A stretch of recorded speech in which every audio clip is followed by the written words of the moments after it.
Hi. So yeah, it's me again.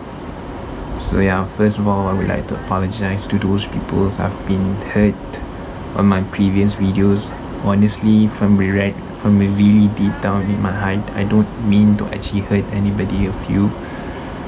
But yeah, I know the fact that everybody entitled for their own opinion, and yep, you are entitled for your own opinion, and I am sorry for that. And then I'm just being too emotional with it because I can't have the control of myself when I'm having all this shit going on in my head, in my heart, and everything.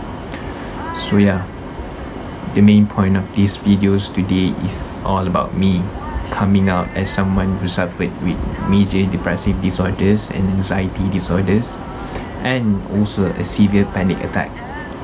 So what depression to me is a constant cycles of roller coaster of emotions, which I constantly feel fear, despair, emptiness, numbness, shame, embarrassment, guilt, and inability to recognize my own self, and inability to actually recognize the happy person that I used to be.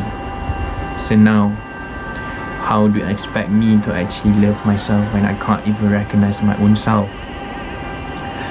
It's also a constant nothingness and constant emptiness in the state that which nothing smells, nothing feels, and nothing tastes right, and you are unable to think or make any decision for your own self. But still, you have to carry on with your life. You still have to appear as functional human being. You still have to appear as a normal person because that's what society expects you to be, and then that society wanted you to be. And then it's a struggle to actually live to other people expectation when you know you're not okay. There's a lot of people asking me whether I'm okay or not, but yeah, answering those questions is the most hardest question ever, because you know deep down in yourself you know you're not okay. It felt like there's the Death Eaters from Harry Potter's have caught you and suck all the goodness in you, seem and enable you to actually see the futures and it leave you with no answer for all your problems in your life. Nothing is enjoyable anymore. Nothing can make you smile anymore. It feels like you're a ghost in a totally strange society and not part of the real world.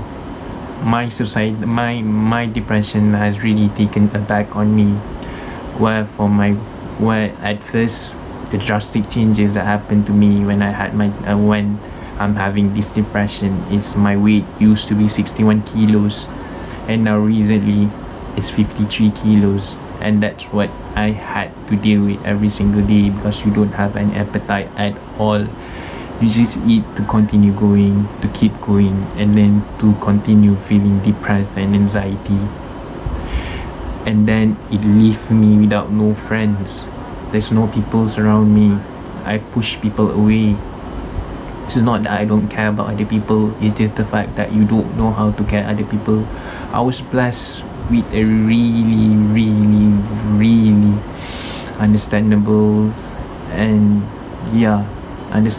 and really understandable family, friends, and supportive families, and they've been really helpful. But deep down I hurt every single day because I don't know how to care for them back and how to live them back the way that I should. Whilst for my anxiety, it always feels like you're constantly on edge. My heart always kept on racing. It kept on pounding it start from my chest areas, and after that I start feeling pulsation on my carotid vein over here, and after that it moved up to your temporal vein, and after that your brain can't stop pulsating. It felt like it's going to explode. That's what anxiety makes me feel like. It feels like my mind is on fire due to overthinking and analyzing every little irrelevant things. Sometimes it's make me feel restless and constantly distracted.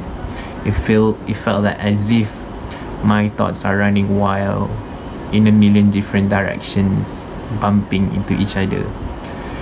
It always feels like there's a voice at the back in my mind saying that everything is not okay when everything is just the way it is.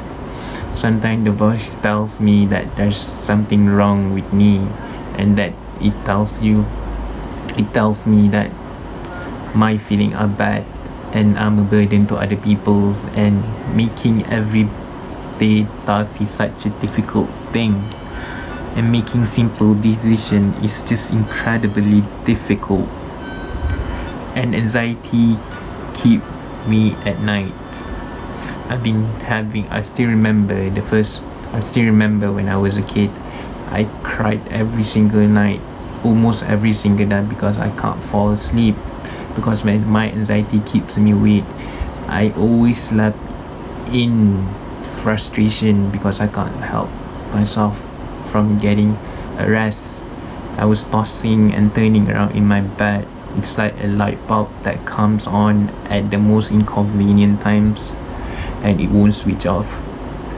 My body are exhausted every single day. I slept at almost 4, 5 and 6 o'clock, but my mind wide awake and racing, thinking about the past, the futures, and I can't even live in the present. I kept thinking about the wrong thing that I've done. I kept thinking about the words that I shouldn't say. I kept thinking about how other people think about me. How do I interact with other people? Does what I did hurting other people's in any way or another? I kept thinking about my futures. How about my exam? How about my pending exam? How about this semester that I've been absent for the whole semester? How about if this thing doesn't go? How about my parents? How there's so many how when you're having this anxiety. And when we're talking about panic attack is thousand and million times version of anxiety, where you feel hyperventilating, you've been trembling yourself, you keep on having this headache, dizziness, you can't control yourself, you're pacing, you're like feeling like you're killing, like you felt like you want to kill yourself. It feels like as if you stayed in a small room and there's no air in it and you're suffocating. You lost your own sense of control out of yourself, and what ended up happening, you always end up with tears, and you always end up with constant feeling of worthlessness in yourself. And apart from that, I'm also having suicidal thoughts, which is my last suicidal thought was about me killing myself on a hanging. I was thinking about hanging myself down. And I'm also know the fact that there's two types of suicidal thought, which is the passive and active.